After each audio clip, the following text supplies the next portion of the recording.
ونعوذ باللہ من شرور انفسنا ومن سیئات اعمالنا ومن یہدہ اللہ فلا مضل له ومن یضللہ فلا ہادی له اشہد ان لا الہ الا اللہ وحدہ لا شریک له وَأَشْهَدُ أَنَّ مُحَمَّدًا عَبْدُهُ وَرَسُولُهُ أَمَّا بَعْدُ فَإِنَّ خَيْرَ الْحَدِيثِ كِتَابُ اللَّهِ وَخَيْرَ الْهَدْيِ هَدْيُ مُحَمَّدٍ صَلَّى اللَّهُ عَلَيْهِ وَسَلَّمَ وَشَرَّ الْأُمُورِ مُحْدَثَاتُهَا وَكُلَّ مُحْدَثَةٍ بِدْعَةٌ وَكُلَّ بِدْعَةٍ ضَلَالَةٍ وَكُلَّ ضَلَالَةٍ فِي النَّارِ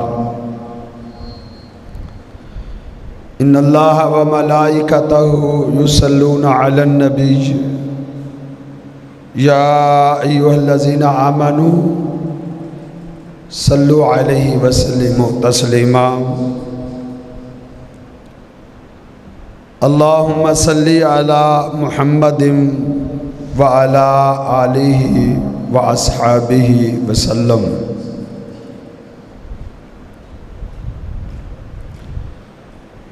اعوذ باللہ السمیع العلیم من الشیطان الرجیم، بسم اللہ الرحمن الرحیم۔ وما لکم لا تقاتلون فی سبیل اللہ والمستضعفین من الرجال والنساء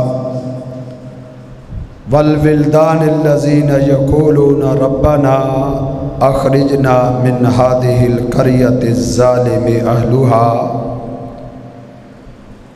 واجعل لنا من لدنك وليا واجعل لنا من لدنك نصيرا۔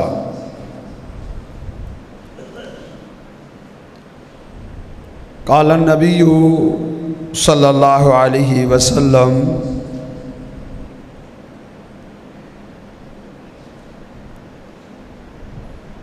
المسلم اخو المسلم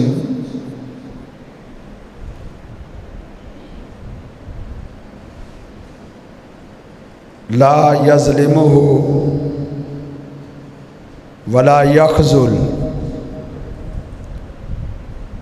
وقال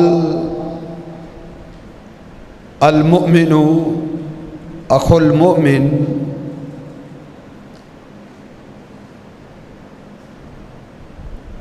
او کما قال النبی صلی اللہ علیہ وسلم۔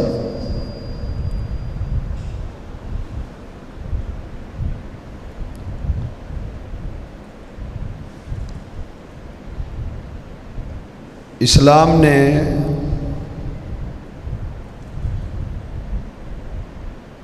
اہل ایمان کو، اہل اسلام کو ایک دوسرے کا بھائی قرار دیا ہے۔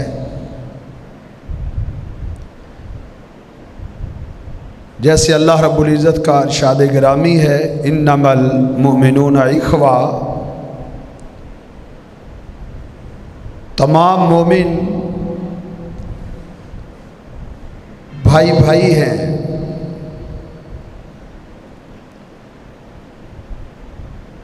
اور حدیث میں ہے المسلم اخو المسلم، مسلمان مسلمان کا بھائی ہے۔ تو ایک مسلمان کے دوسرے مسلمان پر جو حقوق ہیں، ان حقوق میں سے ایک یہ حق شریعت نے بیان کیا ہے لا یخذلہ، کہ ایک مسلمان دوسرے مسلمان کو بے یار و مددگار نہیں چھوڑتا۔ اس پر مشکل وقت آتا ہے،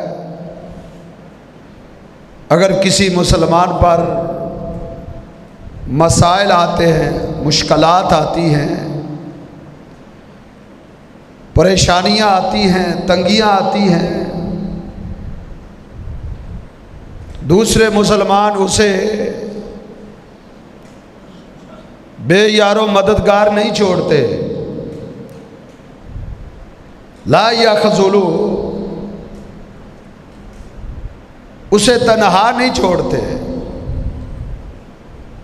اس کا ساتھ دیتے ہیں، اس کی نصرت کرتے ہیں، اس کی مدد کرتے ہیں۔ یہ ایک مسلمان کی ذمہ داری ہے کہ ایک مسلمان پریشان ہے، مسائل میں گھرا ہوا ہے، تو وہ صرف اپنی فکر نہ کرے، بلکہ اپنے بھائی کی جو تکلیف ہے، اپنے بھائی کی جو پریشانی ہے، اس کو اپنی تکلیف اور اپنی پریشانی سمجھے۔ المسلمون کا جسد واحد، مسلمانوں کی جو مثال ہے وہ ایک جسم کی مانند ہے۔ اگر جسم کے کسی ایک حصے کو، کسی ایک عضو کو تکلیف پہنچتی ہے تو انسان کا سارا جسم بے تاب، بے چین ہو جاتا ہے۔ تمام مسلمان اس طرح ہیں کہ اگر کسی ایک مسلمان کو تکلیف پہنچتی ہے تو تمام مسلمانوں کو وہ تکلیف اپنے دل میں محسوس کرنی چاہیے۔ المومن للمومن کالبنیان، ایک مومن، ایک مسلمان دوسرے مسلمان کے لیے ایک دیوار کی مانند ہے۔ جس طرح دیوار ایک اینٹ دوسری اینٹ کو پکڑ لیتی ہے، ایک اینٹ دوسری اینٹ کے ساتھ جڑ جاتی ہے اور ایک دوسرے کو مضبوط کرتی ہے، اسی طرح ایک مسلمان دوسرے مسلمان کو مضبوط کرے۔ وہ مسلمان کسی علاقے کا ہو،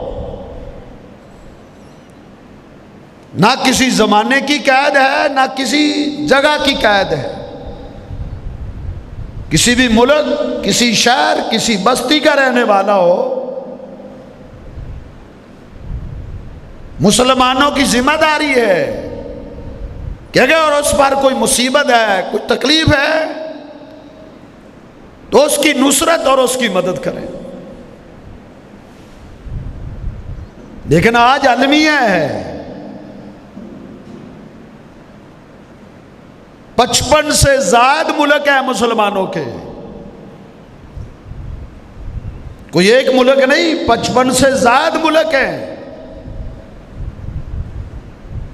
افرادی قوت مسلمانوں کے پاس زیادہ ہے، مالی طاقت بھی مسلمانوں کے پاس زیادہ ہے، سرمایہ بھی زیادہ ہے، مسلمانوں کے پاس فوج بھی ہے، فوجیں ہیں،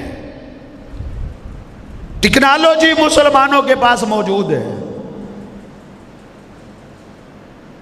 لیکن اس کے باوجود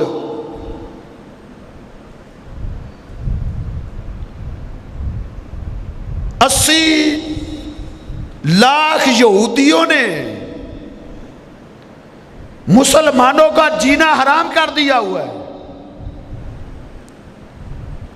فلسطین کے اندر ایسا ظلم مسلمانوں پر ڈھایا جا رہا ہے، وحشیانہ انداز سے مسلمانوں کو ایسے کچلا جا رہا ہے، اس طرح روندا جا رہا ہے مسلمانوں کے ٹکڑے کیے جا رہے ہیں. فاسفورس بمبوں کے ساتھ مسلمان بچوں کو، بوڑھوں کو، عورتوں کو جلایا جا رہا ہے. ظلم کی انتہا ہو چکی ہے.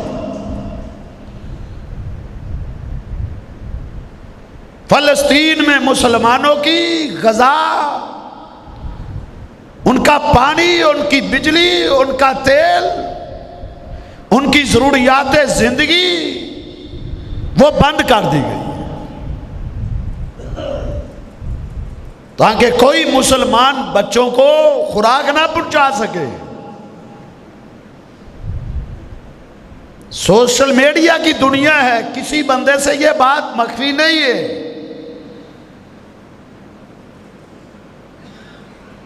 آج ان کے گھروں کو، ان کی جھونپڑیوں کو، ان کی چھتوں کو، جن کے نیچے مسلمان اپنے بچوں کو لے کر سر چھپائے بیٹھے تھے، آج ان کی بلڈنگوں کو، ان کے محلات، ان کے گھروں کو ملیا میٹ کیا جا رہا ہے. مسلم امہ کے حکمران فوجوں کے باوجود، اسلحہ کے باوجود، ٹیکنالوجی کے باوجود، سرمایہ، قوت، وسائل، ساری چیزیں موجود ہیں،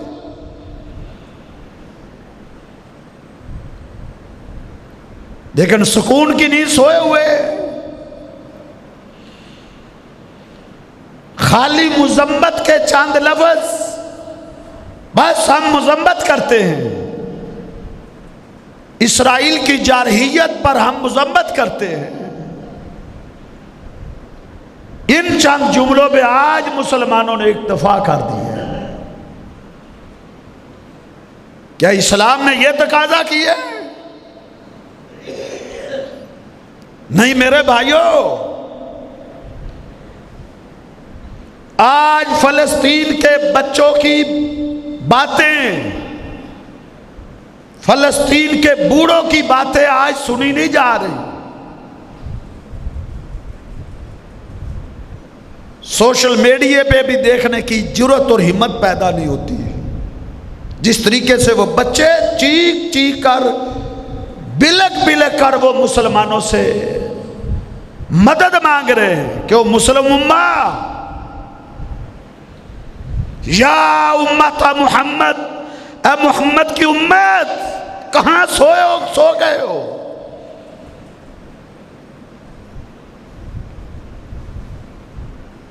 ہماری مدد کو پہنچو.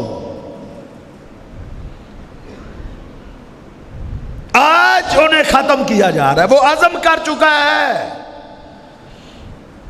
یہودی پلید یہ عزم کر چکا ہے کہ فلسطین کو، غزہ کو صبح ہستی سے مٹا دینا. وہ مٹانا چاہتا ہے. اس لحاظ سے وہ پوری منصوبہ بندی کر رہا ہے. الکفر ملت واحدہ، پورا کفر یکجا ہو چکا ہے. انڈیا نے ان کی حمایت کا اعلان کر دیا ہے. امریکہ نے اپنے بحری بیڑے اور اپنے اسلحہ سے، اپنے جہازوں کے ساتھ ان کی پوری نصرت اور مدد کے لیے پہنچ چکا ہے.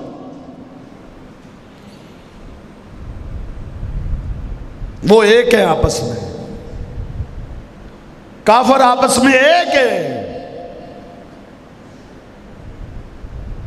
اللہ فرماتے ہیں یا ایھا الذین آمنوا لا تتخذوا اليہود والنصارى اولیاء.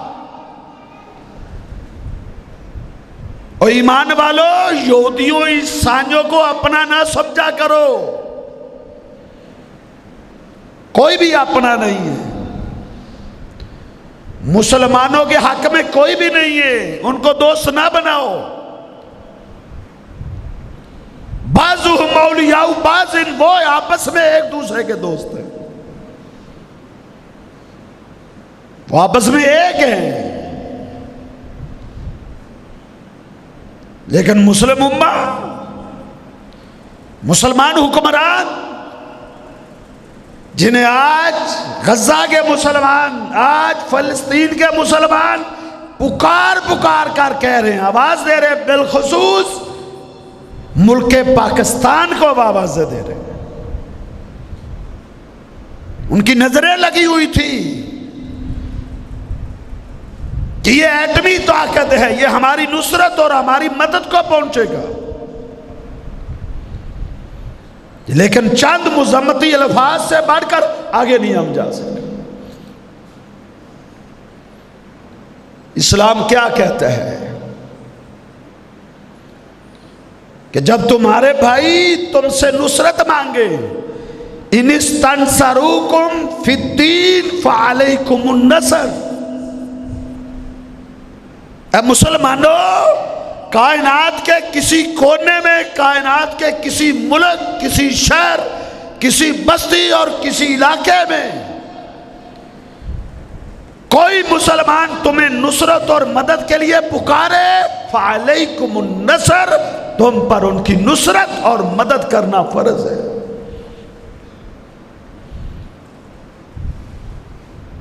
قرآن پکار پکار کے کہہ رہا ہے وَمَا لَكُمْ لَا تُقَاتِلُونَ فِي سَبِيلِ اللَّهِ.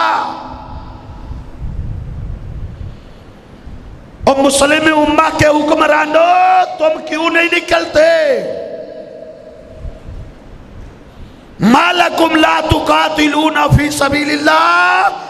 تم میدان جہاد، میدان قتال میں اپنے لاؤ لشکر کے ساتھ، اپنے اسلحہ کے ساتھ، اپنی ٹیکنالوجی کے ساتھ تم میدان جہاد میں کیوں نہیں نکلتے؟ والمستضعفین، ان بے بسوں کی نصرت کے لیے، ان کمزوروں کی، ان لاچاروں کی مدد کے لیے کیوں نہیں نکلتے؟ من الرجال والنساء والولدان، وہ بوڑھے، وہ عورتیں، وہ بچے جو بلک بلک کے، جو چیخ چیخ کے تمہیں آوازیں دے رہے ہیں، جو کیا کہتے ہیں؟ یقولون ربنا اخرجنا من هذه القرية الظالم اهلها وَجَعَلْنَا مِن لَّدُنْكَ وَلِيًّا وَجَعَلْنَا مِن لَّدُنْكَ نَصِيرًا. اللہ کوئی نصرت کرنے والا، کوئی مدد کرنے والا، کوئی ہمارے زخموں پہ ملم کرنے والا اللہ کوئی بھیج دے. وہ پکار پکار کے نصرت مانگ رہے ہیں، وہ مسلم امہ کے حکمرانوں پہ کو آوازیں دے رہے ہیں، پاکستان کے حکمرانوں کو، پاکستان کے نوجوانوں کو آوازیں دے رہے. کب آؤ گے؟ ان کی نصرت، ان کی مدد فرض ہے. اسلام کی تاریخ میں کبھی ایسا نہیں ہوا جس طرح اب ہو رہا ہے. میں نے تو ان حکمرانوں کی تاریخ بھی پڑھی ہے جو دینی لحاظ سے گئے گزرے حکمران کہلاتے تھے، جن کے عقائد میں بھی کئی بگاڑ تھے، لیکن ایک مسلمان کی آواز پر وہ لبیک کہتے تھے. دنیا کے کسی کونے میں مسلمان مظلوم ہوتا، کسی مسلمان میں ظلم ڈھایا جاتا، وہ آواز دیتا، اس کی آواز مسلم حکمران تک پہنچتی، وہ اپنا لاؤ لشکر لے کر اپنے مسلمان بھائی کی نصرت اور مدد کے لیے پہنچا کرتا تھا.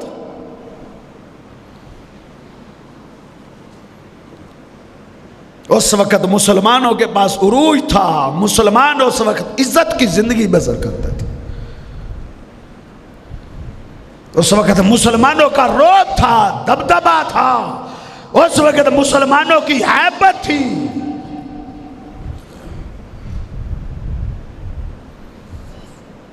ایک خاتون نے آواز دی، جب کافروں نے ایک خاتون کو پکڑا، اس پر تشدد کر رہے تھے، اس نے آواز دی، واہ معتصمہ، ہائے معتصم میری نصرت اور مدد کو پہنچ۔ یہ پکار کسی سننے والے نے مسلمانوں کے حکمران، مسلمانوں کے بادشاہ معتصم کو پہنچا دی کہ کافروں کی قید میں، کافروں کے ظلم میں ایک خاتون نے اے معتصم تجھے پکارا ہے، تجھے۔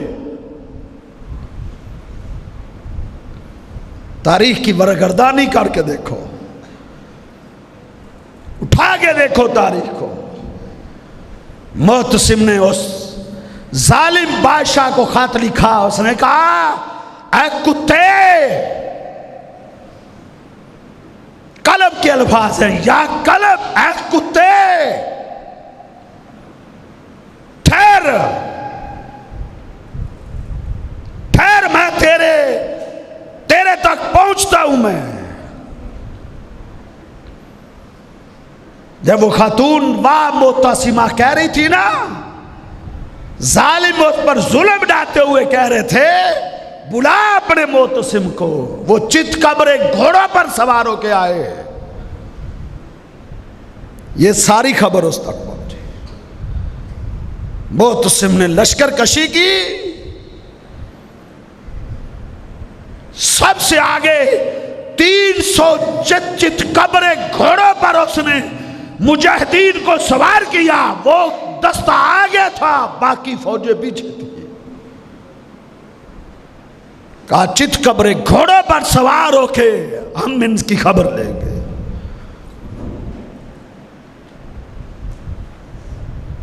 کبھی مسلمانوں کی غیرت کا یہ عالم ہوا کرتا تھا، اس کی نصرت کو پہنچے، پورے علاقے کو فتح کیا۔ صرف ایک خاتون کو ہی نصرت نہیں ملی، اس علاقے کو فتح کیا۔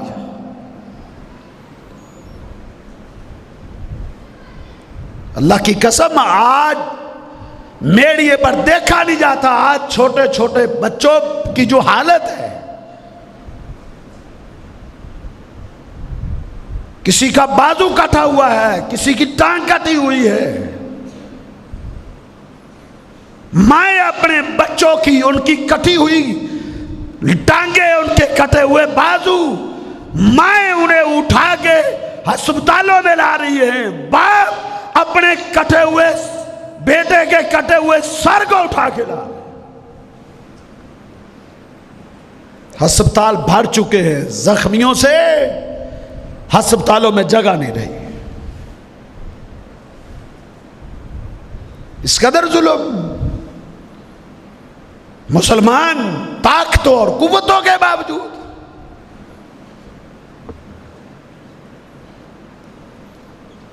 کہتے ہیں یہ دعا کرو۔ سوشل میڈیا میں بڑی دعائیں چل رہی ہیں، اللہ ابابیلوں سے مدد فرما۔ یہ دعا کون کر رہے ہیں اور کن کے خلاف دعا ہو رہی ہے؟ دعا کرنے والے 1.5 ارب سے زائد کی افراطی طاقت ہے، وہ دعا کر رہے۔ اللہ ابابیلوں سے مدد فرما، کس کے خلاف؟ 80 لاکھ یہودیوں کے خلاف ابابیلوں کی مدد مانگی جا رہی ہے۔ 1.5 ارب سے زیادہ ہے مسلمان، 1.5 ارب سے۔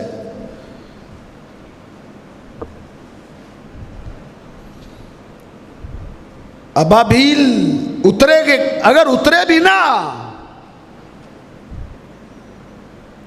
اگر ابابیل اس صورت میں اترے بھی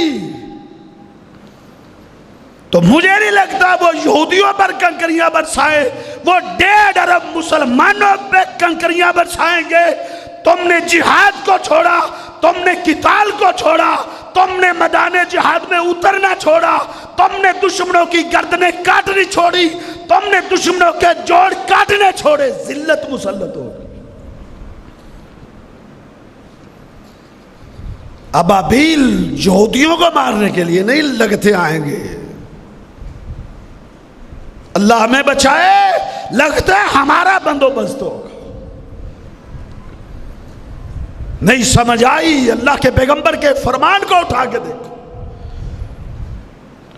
میرے پیغمبر نے کہا تھا ایک وقت آئے گا تبایاتن بالعیدہ، سودی کاروبار کرو گے، تمہاری معیشتیں، تمہارے کاروبار سود پہ چلیں گے. وَأَخَذْتُمْ أَذْنَابَ الْبَقَرِ، تم بیلوں کی دمیں پکڑ کے دنیاوی کاروبار میں مصروف ہو جاؤ گے، کھیتی باڑی میں، کھیت و کھلیان میں. وَتَرَكْتُمُ الْجِهَادَ، تم اللہ کے راستے میں لڑنا چھوڑ دو گے، کفار سے ٹکرانا چھوڑ دو گے. پھر کیا ہوگا؟ سلط اللہ علیکم ذلًا، اللہ تم پر ذلت مسلط کر دے گا.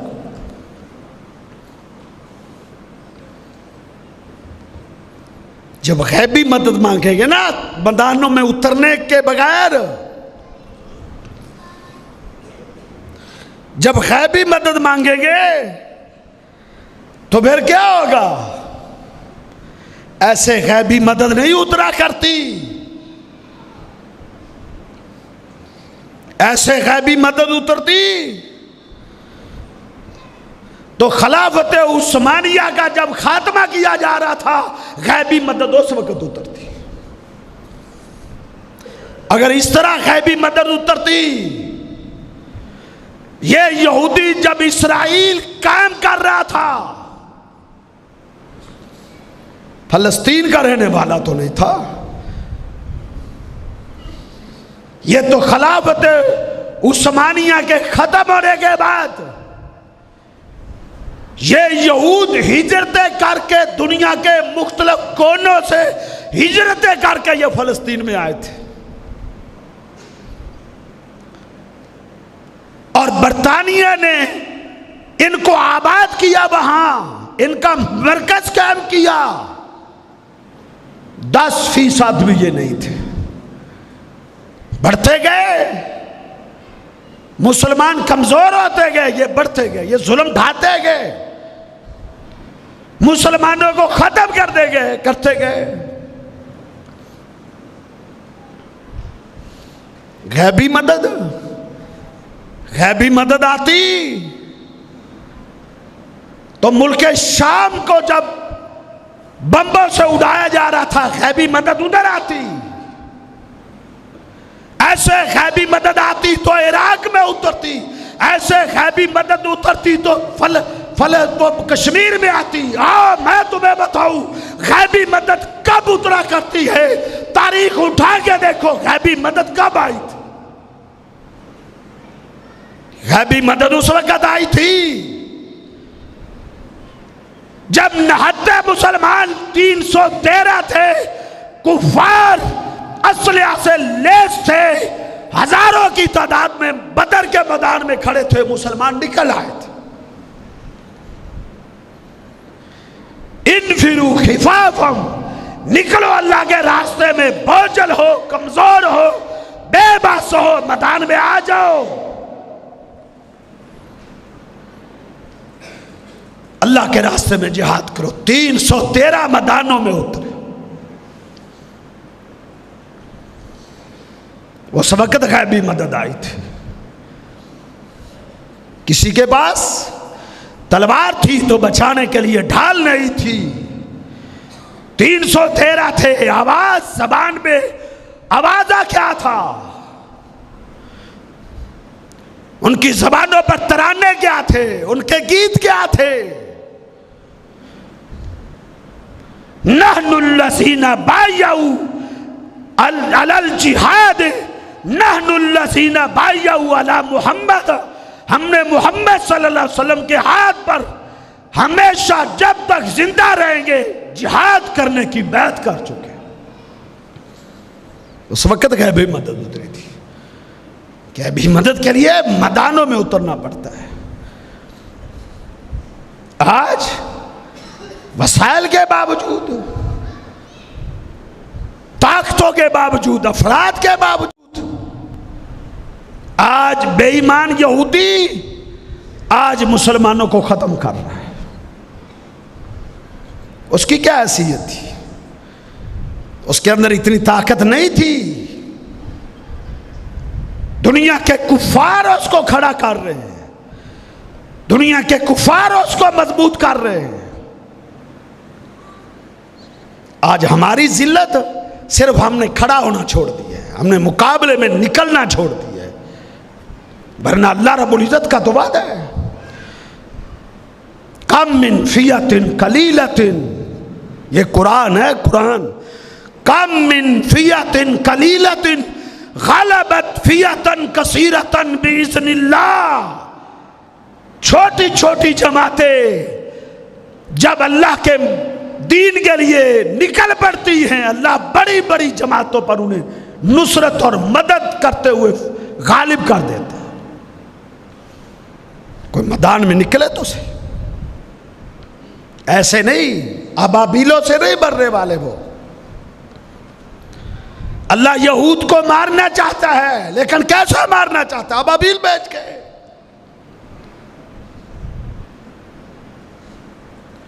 اللہ یہود کو مارنا چاہتا ہے، قرآن پڑھو، اللہ فرماتے ہیں وَقَاتِلُوهُمْ يُعَذِّبُهُمُ اللَّهُ بِأَيْدِيكُمْ۔ او مسلمانوں، یہود کو اللہ مارنا چاہتا ہے، اللہ فرماتا ہوں میرے بندو میں تمہارے ہاتھوں سے یہود کو مارنا چاہتا ہوں، تم لکھ لو، تم میدان میں آؤ۔ وَقَاتِلُوهُمْ يُعَذِّبُهُمُ اللَّهُ بِأَيْدِيكُمْ، اللہ تمہارے ہاتھوں کے ساتھ انہیں ختم کرنا چاہتا ہے۔ وَيُخْزِهِمْ، اللہ ان کو رسوا کرنا چاہتا ہے، رسوا کرے گا، تمہارے ہاتھوں کے ساتھ کرے گا۔ ہم کہتے ہیں نہیں، اللہ ابابیل اتار۔ بنی اسرائیل نے جس طرح عمالقہ نامی قوم سے جنگ کرنے کے لیے اللہ نے کہا جاؤ موسیٰ علیہ السلام کے ساتھ مل کر جنگ لڑو، انہوں نے کہا نہیں، اذهب انت وربک فقاتلا ان ہاہنا قاعد۔ موسیٰ تو لڑ جا کے، تیرا رب جا کے لڑے، ہم نہیں لڑ سکتے۔ پھر کیا ہوا؟ اللہ نے 40 سال تک اس قوم کو عذاب دیا، 40 سال تک میدانوں میں نہ اترنے کی وجہ سے 40 سال تک اللہ نے عذاب دیا۔ جہاد میں اللہ نے عزت رکھی ہے، جہاد میں اللہ نے مسلمانوں کا وقار رکھا ہے، جہاد میں اللہ نے مسلمانوں کی شان و شوکت رکھی ہے۔ تو ایک ہی طریقہ ہے کہ مسلمان یہود کے مقابلے میں کھڑے ہو جائیں، کفار کے مقابلے میں آ جائیں، لڑے، اللہ کی نصرت اترے گی، پھر اللہ کی مدد ہوتی۔ ایسے نہیں، مذاکرات سے یہ باز آنے والے یہودی نہیں ہیں۔ اگر یہ مذاکرات سے یہ باز آتے تو محمد رسول اللہ صلی اللہ علیہ وسلم یہ حکم نہ دیتے۔ آپ نے فرمایا اٹھاؤ سن ابی داؤد کو، آپ نے فرمایا من ظفرتم من رجال من الیہود فاقتلوہ، اے مسلمانوں جہاں تمہیں کہیں یہودی نظر آئے اس کی گردن کاٹ دو۔ یہ میرے پیغمبر کا حکم تھا، ان کی گردنیں کاٹو۔ پھر کاٹے لوگوں نے گردنیں۔ دو بھائی تھے، ایک محیصہ ایک حویصہ۔ محیصہ نے یہ خطبہ سنا، تلوار اٹھائی، ایک یہودی ان کا شریک کاروبار تھا، اس کی جا کے گردن کاٹ دی۔ بھائی کو پتا چلا، وہ اپنے اس بھائی کو مارنے لگا، کہا اس یہودی کے کاروبار کی وجہ سے، اس کے پیسے کی وجہ سے تو ہمارے کاروبار کو عروج ملا ہے۔ تو نے اس کو مار دیا. اس نے کہا اس ہستی کا حکم تھا, اگر وہ ہستی تیرے قتل کا حکم دیتی میں تجھے بھی مار دیتا. اس کی آنکھیں کھل گئی. من ظفرتم من الجہود فاقتلوا. یہود بڑی خبیث قوم ہے, انہوں نے اللہ کے نبیوں کو قتل کیا. یقتلون النبیین بغیر حق. انہوں نے اللہ کے نبیوں کو شہید کیا یہودیوں نے. اللہ کے نبی صلی اللہ علیہ وسلم کے خلاف انہوں نے سازشیں کی. اللہ کے پیغمبر کو قتل کرنے کے لیے یہودیوں نے بڑے منصوبے بنائے. میرے پیغمبر نے پھر ان کا خاتمہ کیا. کعب بن اشرف یہودی تھا, یہودیوں کا سردار تھا. آپ نے فرمایا من لکعب بن اشرف, کعب بن اشرف کا گاٹا کون اتارے گا؟ اٹھے مسلمان. اس کی گردن کاٹی گئی. ابو رافع یہودی تھا, یہودیوں کا سردار تھا, اس کی گردن صحابہ نے کاٹی. مدینے میں امن نہیں آ رہا تھا یہودیوں کی وجہ سے. مدینے میں بدامنی تھی. باہر کے کافروں کو مدینے پر حملہ آور ہونے کا موقع ملتا تھا یہودیوں کی وجہ سے. اللہ کے پیغمبر صلی اللہ علیہ وسلم نے یہودیوں کے ایک محلے پر حملہ کیا. وہ سارے بھاگ کے ایک قلعے میں چھپ گئے. صحابہ نے محاصرہ کیے رکھا. نبی علیہ الصلوۃ والسلام نے فرمایا قلعے سے نیچے اتر آؤ. تم جس شخص کو بھی اپنا جج بنانا چاہتے ہو اس کے فیصلے پر اتر آؤ. انہوں نے کہا سعد بن معاذ رضی اللہ تعالی. یہودیوں کے ان سے تعلقات رہ چکے تھے پہلے. ان کا ایک شرط پہ ہم قلعے سے نیچے آتے ہیں کہ ہمارے معاملے کو سعد بن معاذ کے سپرد کر دیا جائے. جو وہ ہمارے بارے میں فیصلہ کرے گا ہمیں قبول ہے. نبی علیہ السلام نے فرمایا ٹھیک ہے.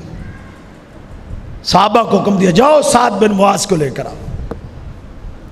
خندق میں زخمی ہو چکے تھے.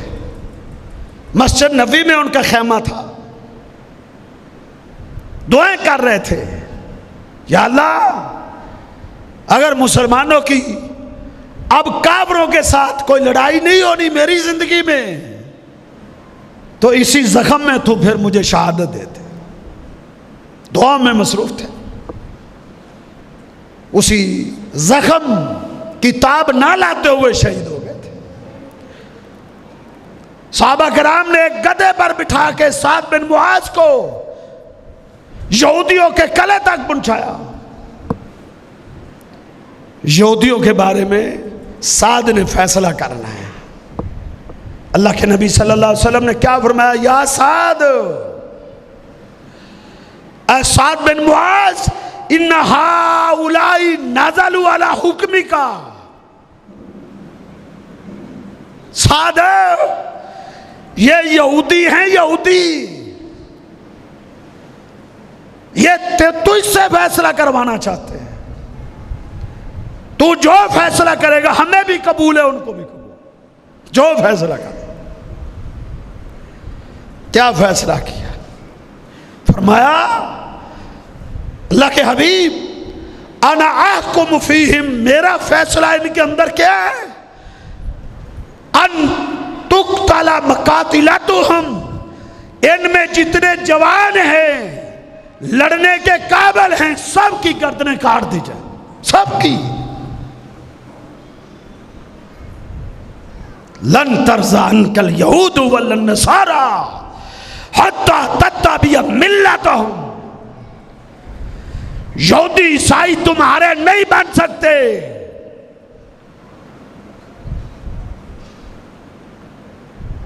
کہا میرا یہ فیصلہ ہے کہ جتنے جنگجو ہیں، جتنے یہودی لڑنے کے قابل ہیں، سب کی گردنیں کاٹ دی جائیں،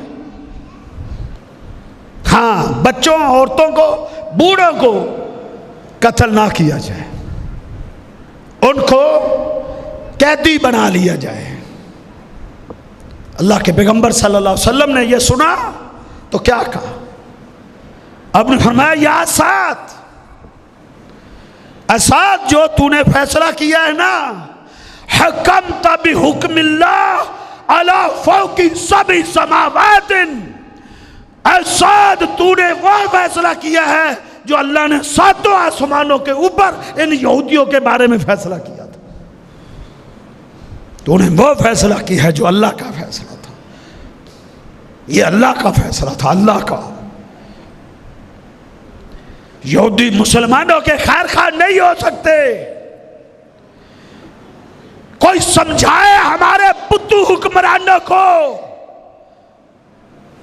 کہ یہ یہود اور نصارہ یہ ایک ہیں تمہارے خلاف، اور مسلم امہ کے حکمرانوں تم بھی ان کافروں کے خلاف ایک ہو جاؤ۔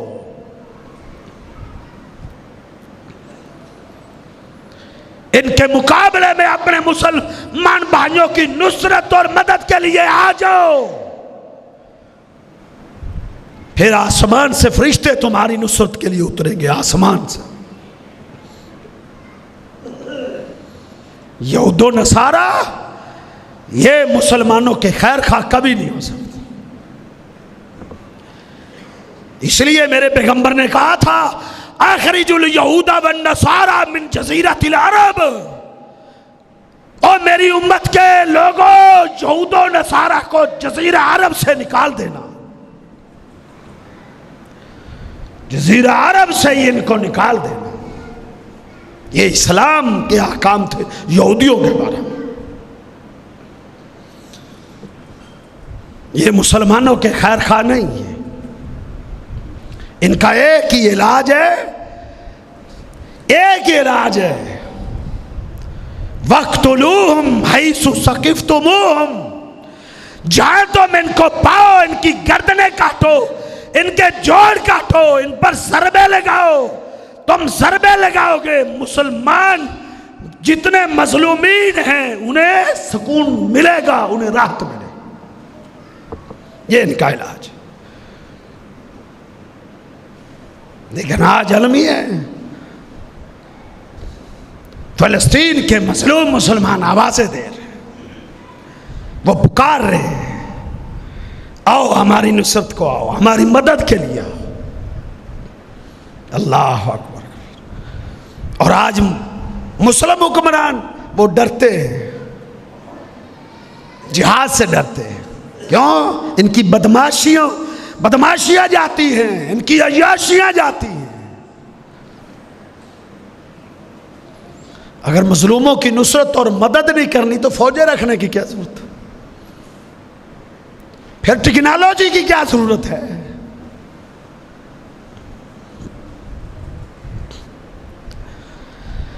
اللہ اکبر کبیرہ۔ دیگر کو حالت ہے، اللہ کی قسم اس سے تو بہتر ہے زمین کی تہ میں چلا جائے آدمی۔ ایک عالم دین کہہ رہے تھے کہ اے حکمرانوں اگر تم نہیں جا سکتے تو ہم سب کو ایک جہاز میں بٹھا کے فلسطین میں پہنچا دو تاکہ ہم مر جائیں، دنیا میں زندہ رہنے سے یہ بہتر ہے اس دنیا سے چلے جائیں۔ اگر اپنی بہنوں کی عزتیں نہیں بچا سکتے، اگر اپنے مظلوم بھائیوں کو نہیں بچا سکتے، بچوں کا تحفظ نہیں کر سکتے، دنیا میں زندہ رہنے کا کیا حق ہے؟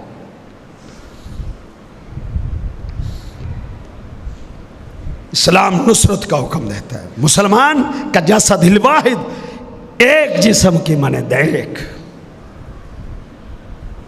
لیکن افسوس وہ اتنی ان کی لاشیں ہو گئی، فلسطینیوں کی اتنی لاشیں، قبرستان تنگ پڑ رہے ہیں، اتنے ان کے زخمی ہیں، ہسپتالوں میں جگہ نہیں ہے، اور یہ ہمارے مسلمان کہاں لگے ہوئے؟ یہ میچ کھیل رہے ہیں، یہ میچ کھیل رہے ہیں، یہ ہماری حالت ہے۔ ضربت علیہم الذلۃ والمسکنہ، یہ ہے ذلت اور مسکینی کی وجہ، یہ ہے مسلمان آج میچ کھیلنے میں لگا ہوا ہے یا میچ دیکھنے میں لگا ہوا ہے۔ کسی کو اتنی توفیق بھی نہیں ہے کہ رات کی تنہائی میں یا خلوت میں ان بیچاروں کی نصرت کے لیے چلو کا ہاتھ تو اٹھا سکے۔ ہم مظلوم ہیں، ہم بے بس ہیں، ہم تو ہاتھ اٹھا سکتے ہیں، ہم تو دعا کر سکتے ہیں۔ ہمارے پاس تو طاقت اور قوت نہیں ہے کہ ہم عوام ان کی نصرت کو پہنچ جائیں۔ ہمارے پاس ان کے لیے نصرت اور مدد کی دعا کا وقت بھی نہیں۔ ہم اللہ سے دعا کرتے ہیں، اللہ رب العزت ہمارے ان بھائیوں کی مدد فرما، یا اللہ ان کی نصرت فرما، یا اللہ وہ تیرے بندے ہیں، اللہ تو ان کی نصرت فرما، یا اللہ ہمت اور طاقت دے تو مسلمانوں کو، مسلمان حکمرانوں کو کہ وہ ان یہود و نصارہ کے خلاف کھڑے ہو جائیں۔ اللہ سے دعا ہے اللہ رب العزت ہمیں بھی ایسا ایمان اور قوت اور طاقت دے، جہادی جذبے اللہ ہمارے دلوں میں پیدا کرے، اللہ ہمارے بھائیوں کی نصرت اور مدد فرمائے۔ قول قولی ھذا استغفر